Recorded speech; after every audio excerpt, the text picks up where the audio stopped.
eles terem esse momento, tá bom? Vamos ter a mensagem.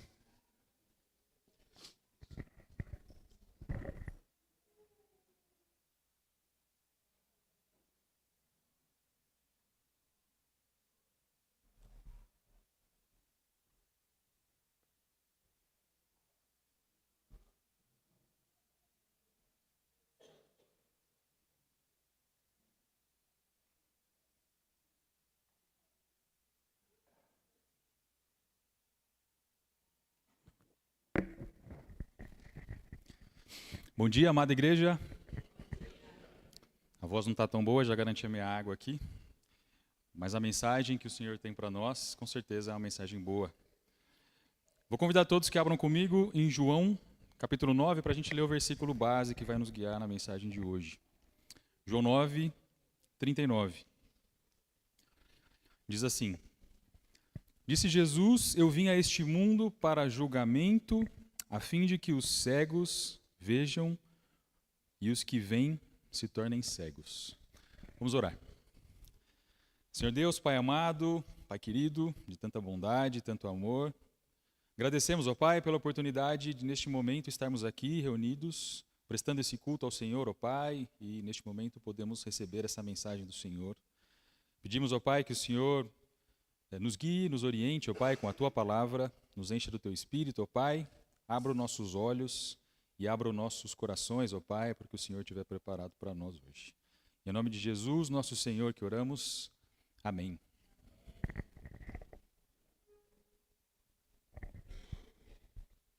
Deixa eu ver se está funcionando aqui. Sim. Antes da gente entrar no texto, eu vou trazer uma ilustração de algo que aconteceu há mais ou menos uns 60, uns 70 anos atrás.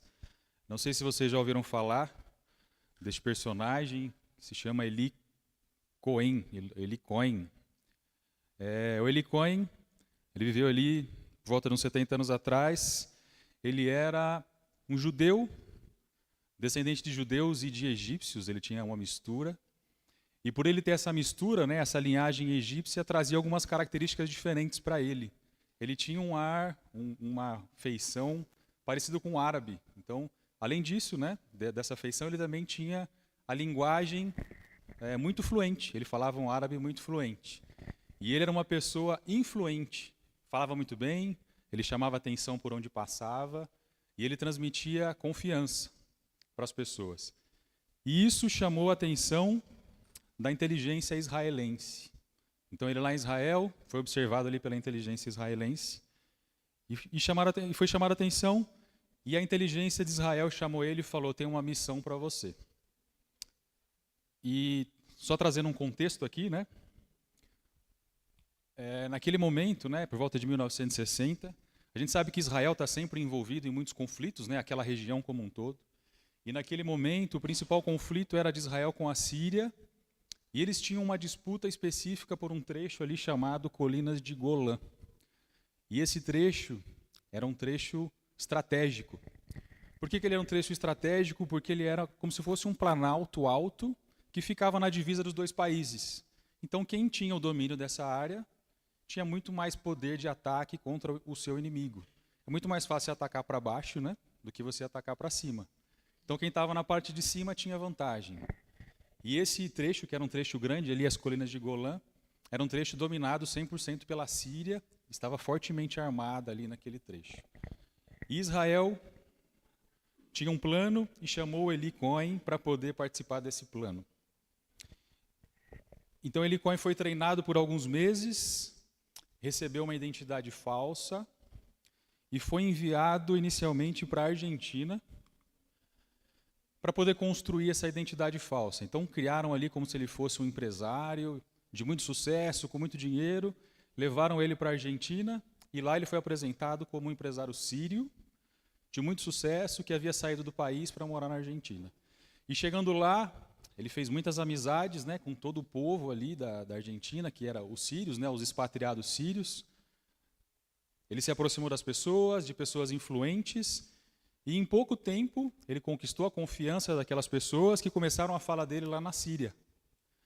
E aí o Eli Cohen, que tinha um outro nome, né, começou a ficar famoso ali na Síria, e decidiram chamar ele. Ele foi convidado para ir para a Síria e conhecer as pessoas lá na Síria.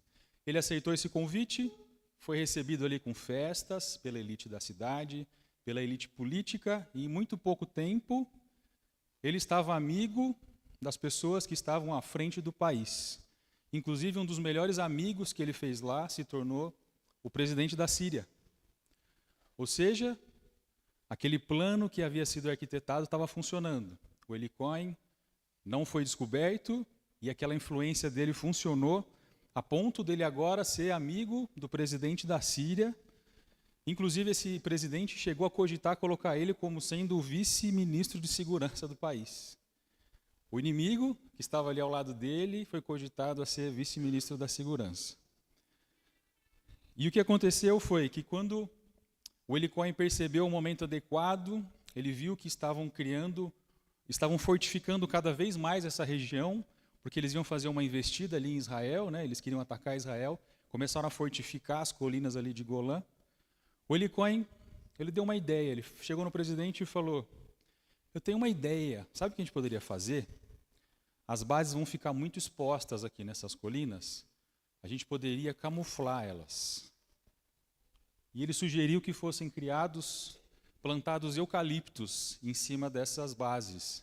E ele falou: além de vocês ficarem protegidos e camuflados, seus soldados vão ficar na sombra. Vocês vão ter conforto e vocês vão ter proteção.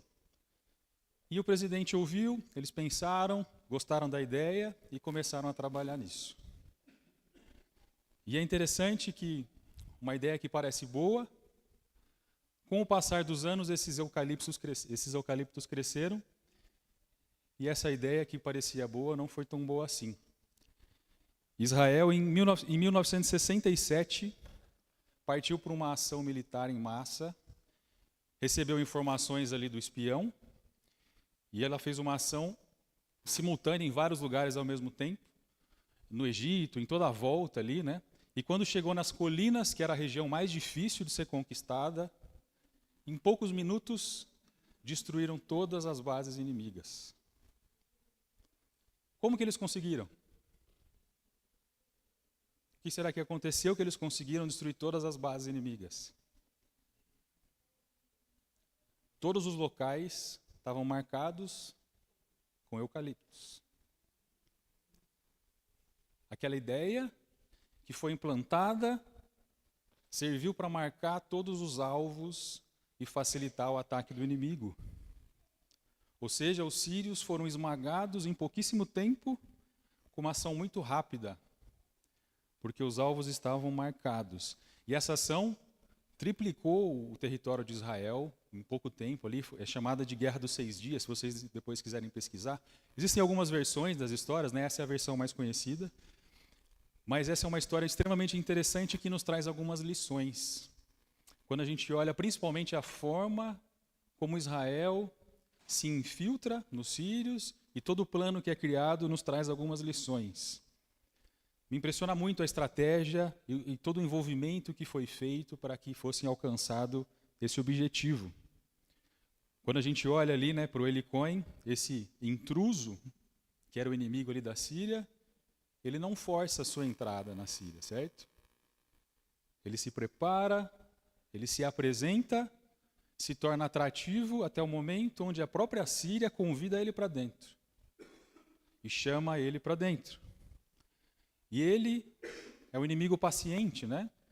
Estudou por alguns anos, em vez de ir para a Síria, foi para a Argentina, deu uma volta e fica alguns anos ali, conquistando aos poucos, passinho por passinho, até que depois de um tempo, ele está ali, do lado do presidente, do lado de toda a elite do país, e consegue sussurrar uma ideia no ouvido daquelas pessoas da Síria. E o que é interessante também é que esse inimigo não precisou forçar e nem executar nada. Ele simplesmente apresenta uma ideia e quem executa, quem vai lá e coloca a mão na massa e planta as árvores e cultiva aquelas árvores por tantos anos, são os próprios sírios. Que interessante, né? Com as próprias mãos, com o próprio esforço, eles foram, plantaram a própria destruição. Parece muito com com a forma como o pecado atua. O pecado não força a entrada, certo? O pecado se apresenta, ele se mostra atrativo, e quem convida o pecado para entrar? Somos nós mesmos, né? O pecado não vai e executa sozinho o pecado. O que ele geralmente nos faz? Ele nos sussurra uma ideia, ele nos mostra uma ideia, e quem executa o próprio pecado com as próprias mãos somos nós. Somos nós que vamos lá e pecamos. O pecado não nos força a pecar. E com as nossas próprias mãos nós plantamos, cultivamos a nossa própria destruição.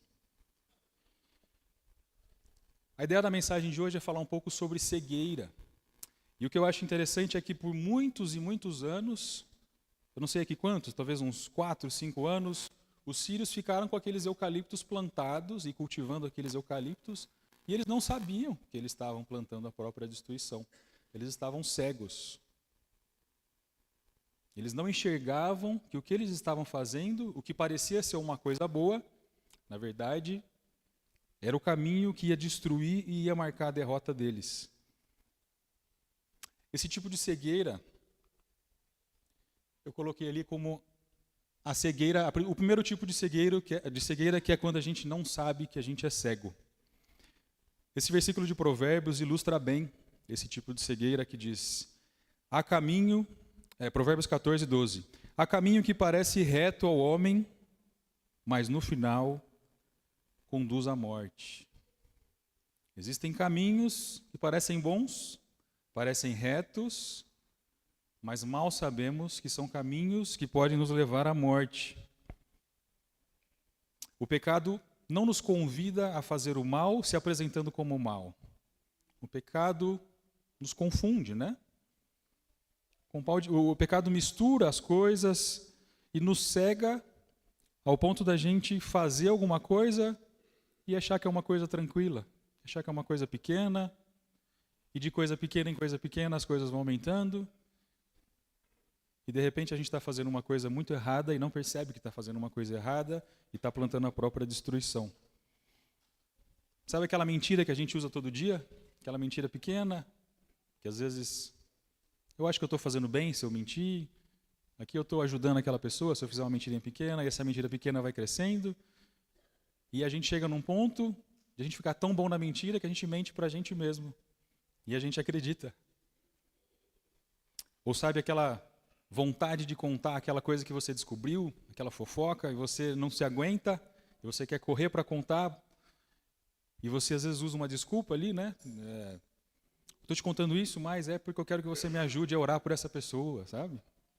A gente faz isso. A nossa mente nos prega peças e faz com que coisas que são ruins pareçam menos ruins, pareçam boas. E a gente vai se acostumando, até o ponto de que a gente não percebe e a gente fica cego. A gente fica cego e não percebe que está plantando a própria destruição. E as coisas pequenas vão ficando mais graves e a gente deixa de perceber, a gente perde a sensibilidade. E um alerta importante, que o fato da gente deixar de perceber que algo é errado não torna aquilo certo. Aquilo continua errado. O que está errado é a nossa percepção. Efésios 4, 17 e 19 diz assim: assim eu digo a vocês, e no Senhor eu insisto, que não vivam mais como gentios na inutilidade dos seus pensamentos. Eles estão obscurecidos no entendimento e separados da vida de Deus pela ignorância em que estão, por causa do endurecimento do seu coração, tendo perdido toda a sensibilidade, eles se entregam à devassidão, cometendo com avidez toda espécie de impureza. Aqui nesse versículo, Paulo nos alerta para não sermos como os gentios na inutilidade dos pensamentos, porque eles estavam obscurecidos no seu entendimento. Estava escuro, não estavam enxergando, estavam ali com dificuldade, cegos e separados da vida de Deus por conta da ignorância. Estavam ali tão entremeados nos pecados, que eles não conseguiam enxergar, eram ignorantes, estavam afastados de Deus e isso causou endurecimento do seu coração. E aqui ele insiste ainda na questão de ter perdido toda a sensibilidade. Sabe quando você erra tantas vezes e repete tantas vezes aquele erro que você não sente mais mal de estar fazendo aquilo? É isso que é perder a sensibilidade. Isso não torna aquilo certo. Isso diminui a nossa percepção de que está errado, mas continua sendo errado. Esse é o primeiro tipo de cegueira, que é a cegueira quando a gente não sabe que é cego. Existe um outro tipo, e eu vou trazer aqui uma outra ilustração para falar do segundo tipo de cegueira. Por volta de 2021, sai um filme, né, no meio da pandemia, um filme até um tanto esquisito, eu não sei se vocês chegaram a assistir, ele ficou famoso porque tinha um elenco famoso. Inclusive não recomendo assistirem porque é um filme esquisito, a não ser que vocês gostem, né? Mas a ideia do filme eram dois astrônomos que descobrem um cometa, um meteoro gigante que está vindo em direção à Terra. E eles ficam assustados quando eles descobrem, eles fazem todas as contas e percebem que esse cometa ali, gigante, vai bater na Terra em aproximadamente uns 6 meses. E eles fazem os cálculos de tamanho e descobrem que a humanidade vai se extinguir. Vai acabar a humanidade se esse meteoro lá, se esse cometa chega na Terra. Quando eles ficam assustados, eles tentam alertar as pessoas. E eles vão ali no presidente dos Estados Unidos, vão falar com as pessoas e tal. E chegando lá, eles esbarram na negligência das pessoas. As pessoas olham, entendem, fazem as contas lá e percebem que é verdade, mas não dão a devida importância. Está acontecendo um escândalo ali na presidência e tal. Eles falam, a gente está muito ocupado agora com esse escândalo, a gente vai olhar isso para depois. Tem 6 meses? Daqui a 6 meses a gente olha para isso. E vai passando o tempo, esses astrônomos vão ficando cada vez mais desesperados, eles tentam levar para a TV, eles tentam alertar as pessoas, e as pessoas, uma ou outra dá importância, mas a grande maioria das pessoas não dá importância nenhuma. Inclusive, eles começam a virar motivo de piada, porque eles começam a falar e tentar alertar, e as pessoas falam, vocês são chatos, vocês são exagerados, não é tudo isso. E com o passar do tempo, quando as pessoas olham para cima, começa a aparecer esse cometa no céu. E aí esses dois astrônomos falam, tá vendo, a gente avisou, e começam a fazer um movimento pedindo para as pessoas olharem. E é interessante que a presidente, quando percebe isso, ela faz um movimento contrário. E ela cria um movimento do não olhe para cima. Inclusive esse é o nome do filme. E muitas pessoas aderem a esse movimento de que não vamos olhar para cima para não ver que está vindo um cometa que vai destruir a Terra. Parece loucura, né? Parece uma ideia maluca de um filme, mas é engraçado como ela encaixa com o que muitas vezes a gente vê ao nosso redor. Muitas pessoas chegam a conhecer Jesus, conhecem o brilho de Jesus, sabem que vai existir um momento onde vai haver uma separação, onde vai haver uma salvação, e que o que a gente faz nesta terra determina se a pessoa vai ser salva ou não. A pessoa vê, entende, ela sente, ela absorve de forma que ela sabe que é verdade, mas mesmo assim, ela segue ignorando essa informação. Ela não dá devida importância para o que está por vir, mesmo sabendo que está chegando. E é interessante, né, essa frase de não olhe para cima, porque a Bíblia nos fala exatamente o contrário, né? Colossenses 3 nos fala para olhar, buscar as coisas do alto. E nós insistimos em olhar para onde? Para baixo, para o nosso lado, para nossas atividades do dia a dia, e deixamos de olhar para cima, onde está claro, onde está evidente a nossa salvação. E esse tipo de cegueira, eu já classifiquei como uma cegueira talvez nível 2 aqui, né? Que é uma cegueira por escolha. Não uma pessoa que não sabe que está cego, mas é uma pessoa que já conheceu a palavra, uma pessoa que muitas vezes sabe que está errada, e mesmo assim, por escolha, ela tem optado por ficar na escuridão. João 3, a partir do versículo 19, nos fala algo do tipo, dizendo que a luz veio ao mundo, Jesus, né? Mas os homens amaram as trevas no lugar da luz, porque as suas obras eram más. Pois quem pratica o mal odeia a luz e não se aproxima da luz, para que as suas obras não sejam manifestas. Pode ser que você esteja cego, mas não porque você não conhece a luz, e nem por ignorância.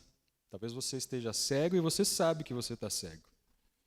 Mas talvez você esteja cego porque você prefere estar no escuro. Se você sabe que as suas obras não são boas, e mesmo assim, e mesmo você sendo alertado semana após semana, através de mensagens, através de passagens que você lê, mesmo através de alertas que Deus tem te enviado, você pode estar seguindo, escolhendo estar na escuridão. Interessante pensar que Judas, pouco antes, minutos antes de trair Jesus, foi avisado por Jesus, né? Ali na mesa, Jesus fala: você vai me trair. Naquele momento ele podia ter repensado tudo. Ele foi alertado e mesmo assim ele escolheu seguir. O próprio faraó, lembra do faraó do Egito? Praga após praga, recebendo conselhos de Moisés, vendo que tudo estava dando errado, e ele insistia de manter a sua posição e seu coração cada vez mais endurecido. Então cuidado se você tem vivido uma vida de escolhas na direção da escuridão e da cegueira. Seu coração vai ficar cada vez mais endurecido. Você vai perder cada vez mais a sua sensibilidade. E é importante que o versículo 20 nos alerta, né, que quem pratica o mal odeia a luz. Forte, né? E por que odeia a luz? Porque quando a luz chega, o mal aparece, né? Isso nos faz fugir da luz, porque a gente não quer que o nosso mal seja exposto. Então, quanto mais mal tem em você, mais longe você vai querer ficar da luz.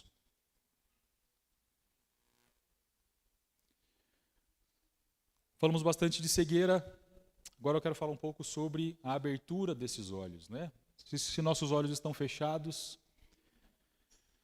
como podemos abrir os nossos olhos? E aqui eu vou trazer uma ilustração. Existem várias ilustrações sobre a abertura de olhos na palavra, mas tem uma que eu gosto muito, que é a ilustração de Davi. O rei Davi, provavelmente uma história que todos vocês conhecem. Em determinado momento ele escolhe não ir para uma batalha. Então a Bíblia, inclusive, é interessante, né? Lá em 2 Samuel, versículo 11, aqui eu vou trazer de forma resumida por ser uma história conhecida, tá? Mas se vocês quiserem depois olhar no detalhe, 2 Samuel 11:12 trata dessa história que nós vamos falar aqui. A Bíblia, ela reforça falando, ó, numa época onde todos os reis costumam ir para a batalha, Davi escolheu ficar em casa. Então Davi escolheu ficar ali mais ocioso, no descanso, e exatamente neste momento onde ele escolheu não ir para a batalha, aparece a Batseba. Aquela moça que estava tomando banho ali próximo do palácio. Davi avista essa moça e pergunta: quem é? O primeiro alerta que fazem para ele é: essa é a mulher de Urias. Avisam ele, esposa de Urias. Davi se usa dos seus poderes de rei e fala: manda chamar. E ali a gente sabe que Davi adultera com Batseba. Passa um tempo, ele descobre que Batseba está grávida. E aí, aquele pecado que ele cometeu na escuridão, escondido, começa a vir à tona. Ela fica grávida, isso vai vir à luz. O que Davi faz? Tenta pensar, como que eu faço para acobertar isso, né? Então, já tinha cometido um erro aqui, outro ali, agora ele tenta pensar, como que eu acoberto isso que eu fiz? E ele tenta usar Urias, né, que é o marido da Batseba, para fazer ele ir para casa, porque ele era um soldado que estava sempre fora de casa, para fazer com que aquele filho não parecesse do Urias e não dele. E tenta levar ele para casa, embebeda ele, e tenta forçar de toda forma para ele ir para casa. E ele, Urias, um soldado muito fiel, muito íntegro, ele sempre fala, não, se está todo mundo em batalha, eu não posso ir para casa. E ele fica ali, dorme na porta do palácio, enfim, ele é um servo muito fiel, e o plano de Davi não dá certo. E quando Davi vai tentando encobertar e não consegue, ele dá um passo a mais. Ele tem uma ideia e fala, vou colocar Urias na frente de uma batalha perdida. E é isso que ele faz, ele envia Urias para uma batalha que ele não tinha nem chance, e aí Urias é morto pelos inimigos. E quando isso acontece, parece que os problemas foram resolvidos, né? Ficou tudo aqui quietinho na escuridão. E é interessante que a partir daqui é quando Deus decide abrir os olhos de Davi. Davi vem cometendo vários e vários atos onde ele não percebe o quão ruim ele está sendo. Se a gente olha para aquele rei, um dos maiores reis de Israel, o rei que é chamado de o homem, que tem o coração de Deus, de repente ele é um assassino, ele mata uma pessoa em seu próprio interesse. Olha o ponto que ele chegou. Mas o pecado não apresentou para ele o assassinato de cara, né? Foram pequenas coisas que ele foi fazendo, foi uma evolução, onde ele não vai enxergando e vai evoluindo, até que quando a gente olha, o pecado dele é um pecado extremamente grave. E Natã chega até Davi, e a forma como Natã se apresenta para Davi é muito interessante. Natã não chega para Davi e fala, você pecou, você errou. O que Natã faz? Conta uma história para Davi. Deixa eu ler a história, 2 Samuel 12. Eu acho muito interessante a história, a forma como é contada e a própria reação do Davi.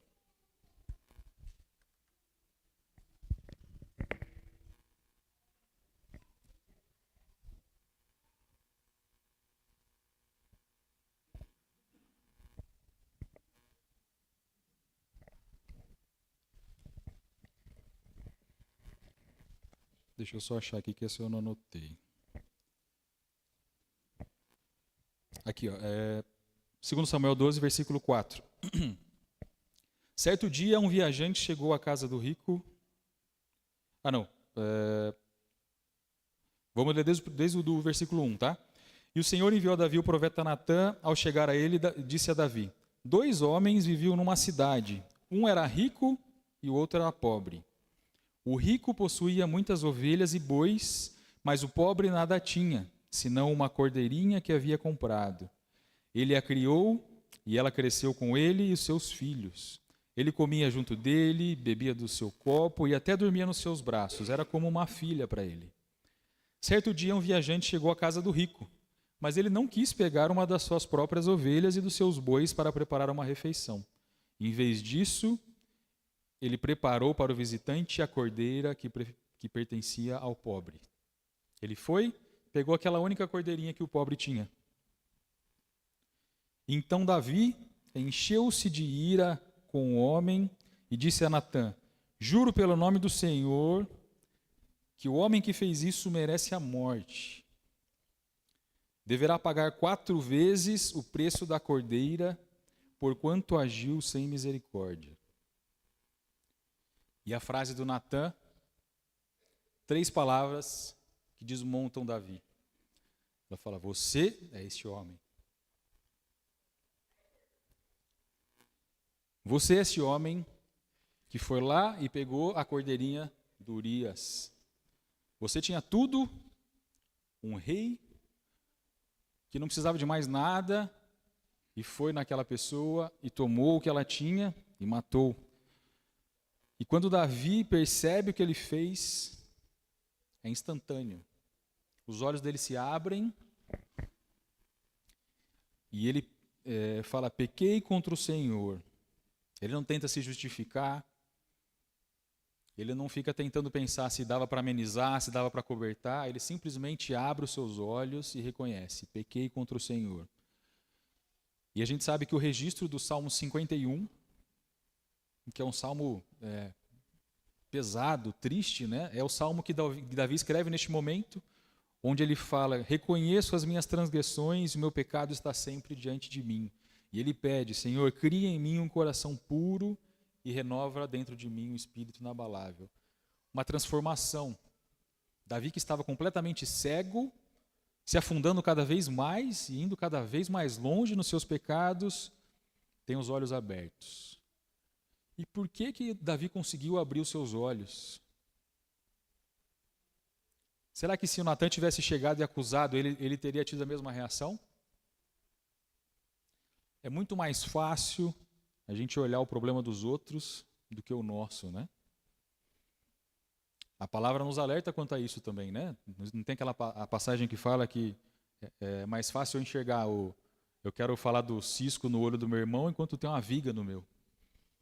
É difícil da gente enxergar os próprios problemas justamente por conta da própria cegueira. A cegueira nos dificulta de enxergar os nossos próprios erros. E aqui Natan, se tivesse apontado o dedo para Davi, provavelmente ele não teria tido essa mesma reação, porque ele estava cego. Mas quando Davi enxerga o que ele fez em outra pessoa, ele consegue perceber o tamanho do erro dele.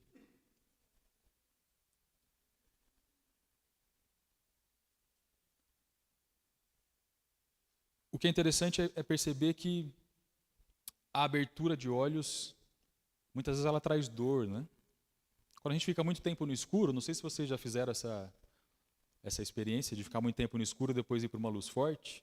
De manhã, quando você acorda e alguém abre aquela janela com o sol vem na cara, dói, né? O olho dói, incomoda. E é mais ou menos isso que acontece quando você está no escuro e abre teus olhos. Incomoda, dói. E foi o que aconteceu com Davi. Não vou entrar aqui nos detalhes, mas a gente percebe que ele tem dias muito ruins após isso, acontecem consequências ali com a família dele. Mas após toda essa dor, existe graça.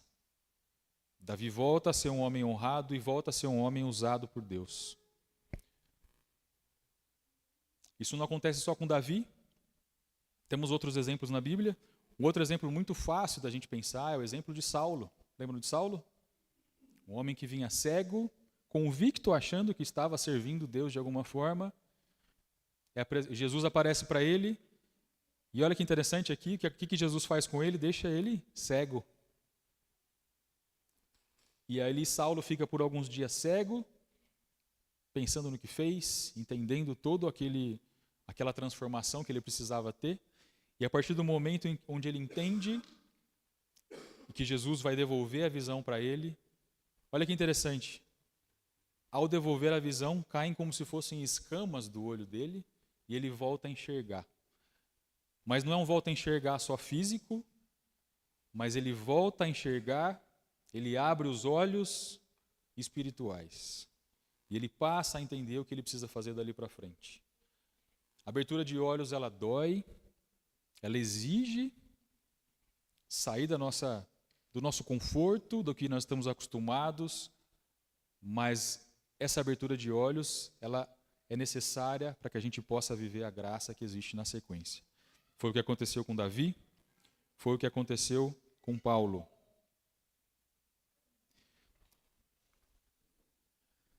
Existem versículos aqui que ilustram bem essa abertura de olhos. Inclusive foi usado 2 semanas atrás pelo Renato, se eu não me engano, que diz que nós somos libertos quando conhecemos a verdade. Conhecereis a verdade e a verdade nos libertará. Em Efésios 5 também diz: desperta, ó tu que dormes, levanta-te dentre os mortos e Cristo resplandecerá sobre ti. Ou em outras versões, Cristo te iluminará. Saia da escuridão para que você conheça a verdade e a verdade possa te libertar. Desperta, se você está dormindo, para que Cristo possa resplandecer sobre você e te iluminar. E eu diria que existe um terceiro tipo de cegueira ainda. Quando a gente pensa em abertura de olhos, talvez esse terceiro tipo de cegueira seja até um pouco mais difícil de abrir os olhos. O terceiro tipo de cegueira, acho que parou de passar aqui para mim, cara. Se você puder passar, pode passar mais um. Isso. O terceiro tipo de cegueira é o cego que acha que vê. Em João 9, Jesus está é a passagem do cego de nascença, onde as pessoas estão questionando se aquele cego, ele nasceu cego por conta dos pecados dele, dos pais, enfim. Tem todo um contexto aqui. Mas Jesus cura esse cego e no fim, Jesus falando sobre a questão do cego, ele traz o versículo que a gente leu no começo, que é: eu vim para este mundo para que os cegos vejam e os que veem se tornem cegos.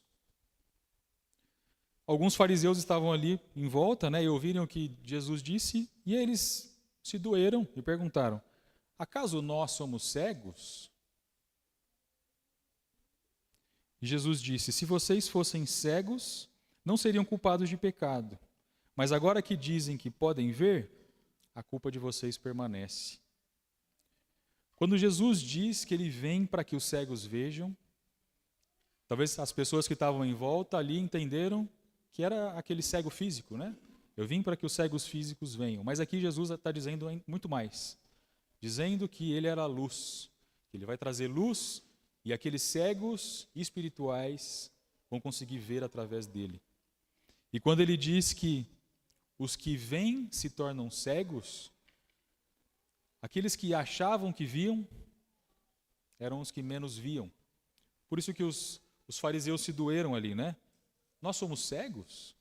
E aí Jesus diz embaixo: se vocês fossem cegos, se vocês entendessem que vocês são cegos, se vocês entendessem o quanto vocês precisam da luz, talvez vocês não seriam culpados. Mas como vocês acham que vêm, pelo fato de vocês acharem que vocês não precisam da luz, e vocês acham que vocês vêm, a culpa de vocês permanece. Então, quando a gente olha para os 3 tipos de cegueira, aquele primeiro nível, onde as pessoas nem sabem que são cegos, talvez sejam as pessoas que ainda não conhecem a Jesus, ou as pessoas que conhecem há pouco tempo, que ainda precisam de conhecimento para entender o quanto elas são cegas. As pessoas que já conhecem um pouco mais de Jesus podem estar aí talvez num segundo nível de cegueira, que é quando você conhece, mas você ainda não consegue se livrar da escuridão. Mas pode ser que você já tenha tanto conhecimento,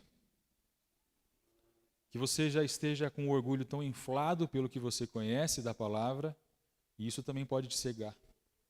Então, se você acha que você enxerga, que você não é cego, cuidado. Porque esse também é um tipo de cegueira. E eu diria que essa é a cegueira mais difícil de ser reconhecida. É a cegueira que talvez te dê mais trabalho para abrir os olhos. Então, cuidado. Para a gente concluir, essa é uma cena que acredito que a maioria de vocês tenham visto algum tempo atrás. Ficou famosa nas redes sociais. Se vocês não viram, num show de um artista famoso, tinham 2 pessoas que estavam ali juntas, eram 2 executivos de uma grande empresa, os 2 eram casados, mas não entre si. Eles estavam ali numa relação extraconjugal e estavam tão à vontade no meio do show, achando que ninguém estava vendo o que eles estavam fazendo. Estavam dando risada, estavam ali com amigos em volta, completamente cegos de que estavam fazendo uma coisa errada. E de repente, no telão do show, eles foram filmados e apareceram no telão para todo mundo. E quando eles foram filmados, a reação foi imediata. Os 2, cada um, correu para um canto, se enfiaram embaixo da cadeira, viraram de costas e ficaram totalmente atordoados com a situação. E a reação deles viralizou na internet, todo mundo viu o que aconteceu, e as consequências foram grandes, Foram demitidos da empresa, perderam as suas famílias, e aconteceram várias coisas aí, várias consequências pelo que eles fizeram.